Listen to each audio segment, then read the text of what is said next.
Jailer Gore, thanks for meeting with me. I wanted to talk with you about the events that have taken place concerning the animal shelter control officers, David Wood and James Houchin, today. And I wanted my viewers to have a perspective of what is considered to be normal procedure and protocol. I just want you to tell the viewers what your experience is. Obviously, you were an animal control officer before you became jailer in 2019 for at least 4 years. Yes, sir. I don't know to what degree of additional training that you had in terms of when you started being the Spencer County Animal Control Officer, or the seminars or continuing education credits that you took. Could you briefly just advise us of those? I've had many seminars over the 4-year period, 1 to 2 a year.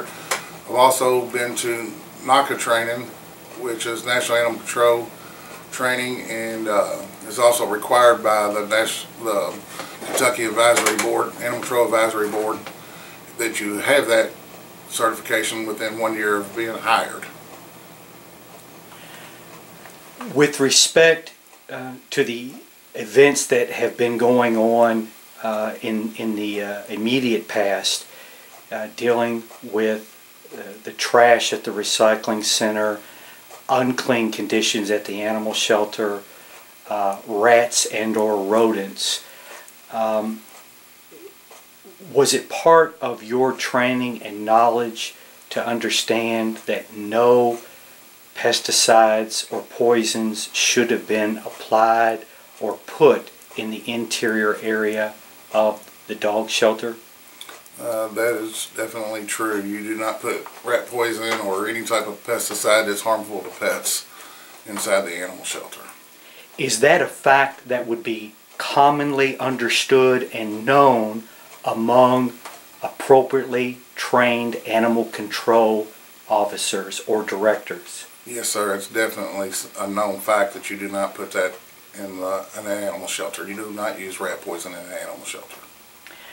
With the more immediate events that took place this past Sunday, in which a dog was shot by David Wood and then ultimately died because of that, and was dumped in the dumpster behind the Spencer County Courthouse, could you explain to the best of your knowledge either what is taught or what are general standards of if an officer comes upon a dog that has been injured, what happens and why, and what is the procedure? If an animal control officer runs upon an animal, a dog, that has been injured, the procedure would be to pick up the animal, try to locate immediately the owner in the general vicinity. If that's not possible, then you take the animal to the shelter, especially with it being on a Sunday or off hours where the normal vet's office is not open. You would take and make an assessment on whether the dog is stable enough to wait to go to the vet. If he's not, then you would make a decision on whether you are going to take the dog to the vet via calling your nonprofit organization and see if they will assist in paying the bill for just an examination / stabilization of the dog until the dog's owner is found. One of the first procedures you would have done, though, would have been scan the dog for a microchip. If you've done that and you found a microchip, then of course it's real easy. You call the owner and say, "We've got your injured dog." I understand that it would be overboard to put out an Amber Alert for a dog that's been hit or missing, and that's not where I'm going with this. But to what degree does an animal control officer or director hunt down the potential owner, in that common sense would dictate that if the dog was on the road, you would go to the house nearest the dog or several homes near the dog. You may not find the actual owner, but more than likely someone that has seen the dog or who knows who the dog belongs to. So would you incorporate a 500-foot area of going to neighbors? Would you incorporate a quarter of a mile? What is the general understood procedure? Well, with the Chihuahua, he's not going to go real far unless he's been out for days. But generally, if we pick up a dog, if you pick up a dog in a certain area and there's houses around, you would check those houses to see if especially if the dog is injured, you would check those houses to see if anybody owns a dog or knows who owns the dog.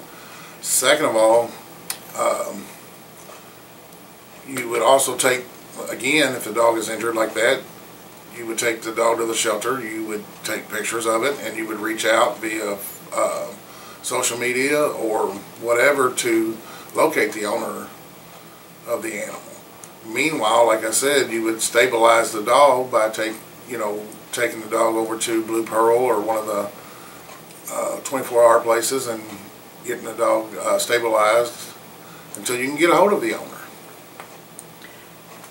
I think it is a reasonable point that we don't want to blatantly waste taxpayers' money, and you've already touched on the available options, not only in your administration, but probably even more so under Jerry Davis's administration, where the Humane Society was operating the shelter and having vast more resources, potentially even at the state level, where people would intervene and potentially pay for the review or the initial examination of the dog and perhaps the medical attention needed to save the dog.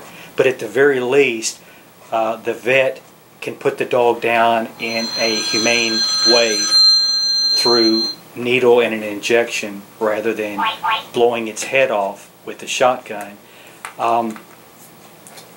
Do you have an opinion, or is there protocol on whether a person would use a pistol or a shotgun to put a dog down?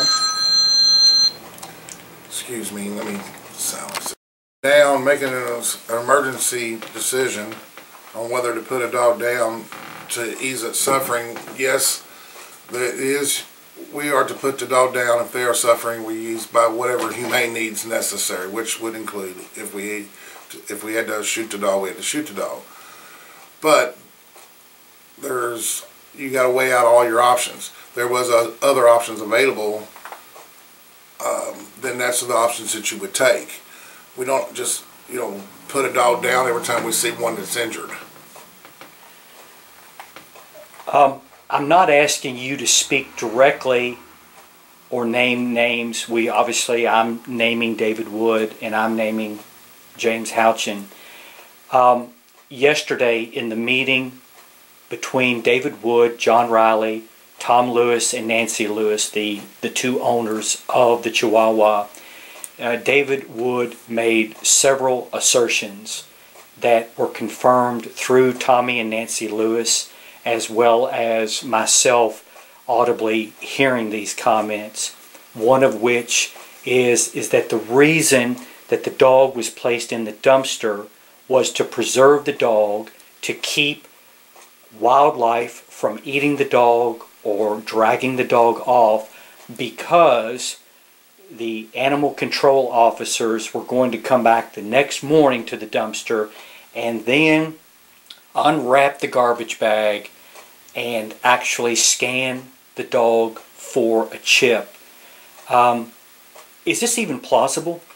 No, it's not. The animal control vehicle, under my administration, the animal control vehicle has a scanner in it. The shelter itself has a scanner. Normal protocol would be you scan the dog as soon as possible so that you can contact the owner. But I don't understand. No, it would not be any type of policy or procedure to put the dog into a dumpster and then expect that animal to be untouched the next day to do a scan or to finish your investigation or whatever it is you was doing. No, that's not even close to being feasible. Clearly, you are not operating or overseeing the operations of the animal control shelter today, since you have left to become the jailer. During your time, there was a freezer. At any time, had you ever known medications to be stored in a freezer? To my knowledge, there is no, I mean, in the animal world, maybe in the human world, but in the animal world, I don't know of any that has to be frozen. They may have to be refrigerated. But not put into a freezer. Okay. And based on your experience when you were there, what size freezer was this? A chest, an upright freezer, and approximately as big as your desk, half the size of your desk? Well, I'd say I'd say it's at least a 10 cubic feet freezer. It's a deep freeze where the top lifts up and there's quite a bit of room in there. Could you place a German Shepherd in there? You could place a German Shepherd. You probably couldn't place anything bigger, but you could place a German Shepherd or smaller in there.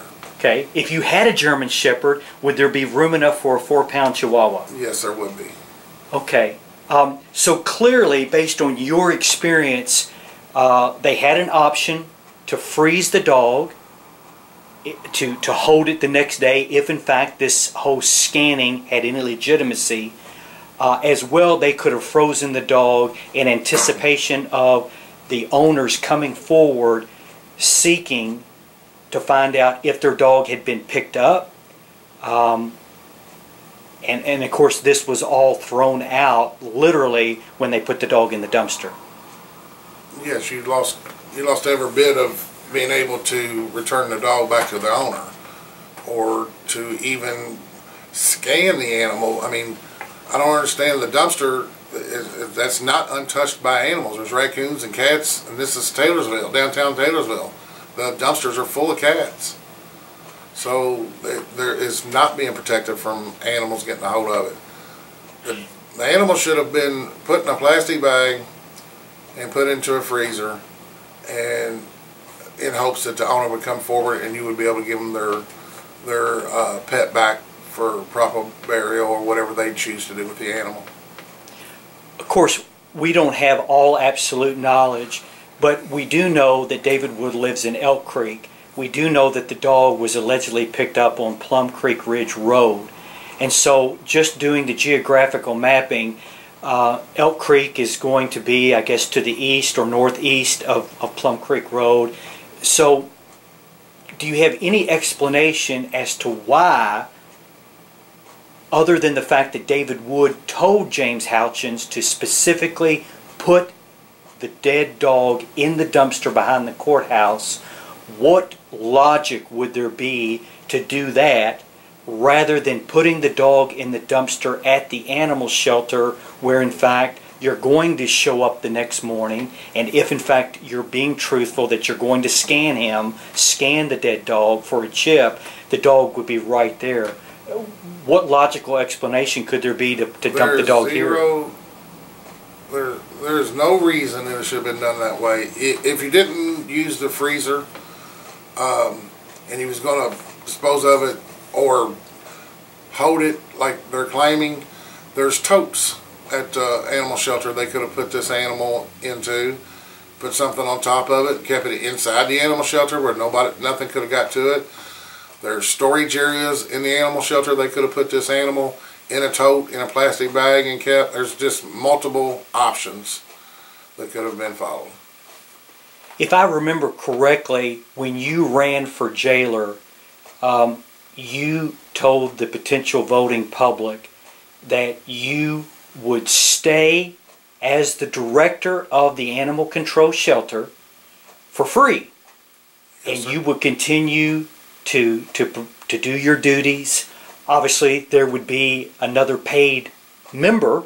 You weren't going to continue to do everything and be a jailer, but you made that offer to the taxpayers, to the voters, and to the judge and magistrates. And they did not take you up on that offer. In light of seeing the incompetence that's going on at the shelter and through Judge Riley, do you still make that claim that you will be the director of the animal shelter for free and for the sake of trying to get this back under control and in a competent, orchestrated, functional manner? Yes, sir, I do. I offered that during my campaign, and I offer it now, whether it be on a temporary basis or full-time basis. It doesn't matter. You know, I loved my job as the animal director. I love the people of Spencer County. They seem to like the job that I did. That's why I offered it, and I still offer it today. I appreciate your time. Thank you. Thank you.